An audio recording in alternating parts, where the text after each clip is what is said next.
దేవాలయాలు కూడా ఈ నెల నుంచే ధూపదీప నైవేద్యం అంటే ముందులో అయితే కొన్ని నియోజకవర్గానికి కిందని లేకపోతే జిల్లా కిందని ఒక లిమిటేషన్ పెట్టబోయాం.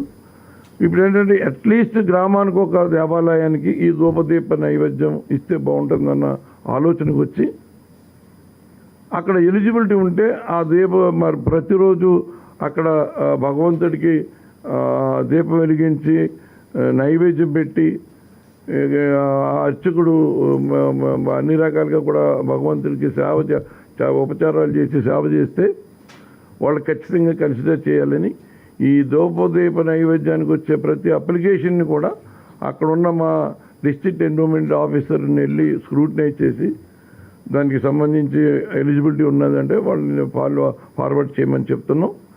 అలాగే ఏదైతే అక్కడ ఉన్న శాసనసభ్యులు కానీ ఇంకా ఇతరత్ర సభ్యులు రికమెండేషన్ ఉన్నాయి.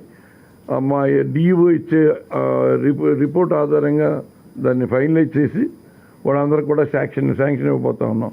దీని ద్వారా ఏంటంటే రాష్ట్రంలో ప్రతి గ్రామంలో కూడా హిందూ ధర్మాన్ని రక్షించడం, హిందూ దేవాలయాలని పరిరక్షించడం, వాటిని కాపాడటం, ఆ ప్రాంతంలో ప్రజల్లో ఆ భావన నిలిపేలాగా, ఆ భావన వారిలో ఉండేలాగా ఈ కార్యక్రమాలన్నీ కూడా చేయబోతున్నామన్న విషయాన్ని కూడా ఈ సందర్భంగా నేను మీకు మనవి చేస్తున్నాను.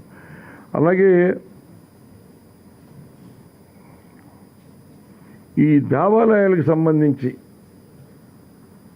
అనేక కేసులు పెండింగ్లో ఉన్నాయి. ఈ కేసులు పెండింగ్లో ఉండటం మూలంగా మేము ఎన్ని చర్యలు తీసుకున్నా కొన్ని యాక్ట్ అమెండ్ చేయవలసిన అవసరం ఉంది. అది కూడా ప్రభుత్వం దృష్టికి నేను తీసుకెళ్ళడం జరిగింది. అలాగే కొన్ని కోర్టు డైరెక్షన్స్ కూడా ఇచ్చినాయి, డిస్పోజ్ ఆఫ్ కూడా చేసినాయి.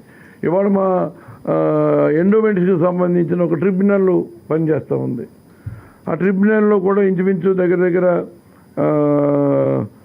4,708 కేసులు ఇప్పటి వరకు ట్రిబ్యునల్లో పెండింగ్లో ఉన్నాయి.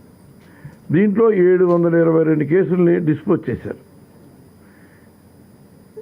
ఈ డిస్పోజ్ చేసిన కేసుల్ని కూడా ఇంప్లిమెంట్ చేయడానికి కొన్ని అడ్డంకులు, అక్కడున్న ఈఓ వెళ్ళి ఇంప్లిమెంట్ చేద్దామంటే అక్కడున్న స్థానిక పరిస్థితులు కొంచెం అడ్డగించే పరిస్థితి కనపడుతూ ఉంది.